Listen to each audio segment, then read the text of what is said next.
In today's video, I'm going to teach you how to share Dropbox files link in 2025. Sharing files via Dropbox is a seamless way to connect and collaborate, whether you're working on a team project or simply sending over a document to a friend. Let's dive into the process so you can easily navigate and share your files or folders. First, you'll want to log into your Dropbox account. This means heading over to the Dropbox website or opening the app if you're on a mobile device. Enter your email address and password to access your account. If you don't have an account yet, you'll need to sign up, which is straightforward and only takes a few minutes. Having logged in, you'll find yourself on the Dropbox homepage. Next, locate the file or folder you wish to share. The Dropbox interface is user-friendly, allowing you to search for items by name or simply scroll through your folders.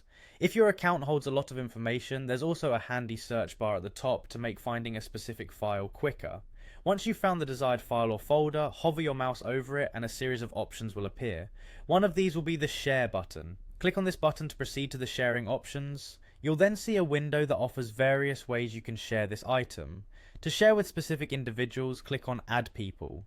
This prompts you to enter the email address, name, or the group to whom you want to give access.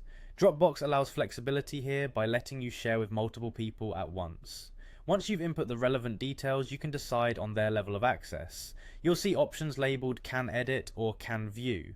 Selecting Can Edit provides the recipient with the ability to make changes to the file or folder.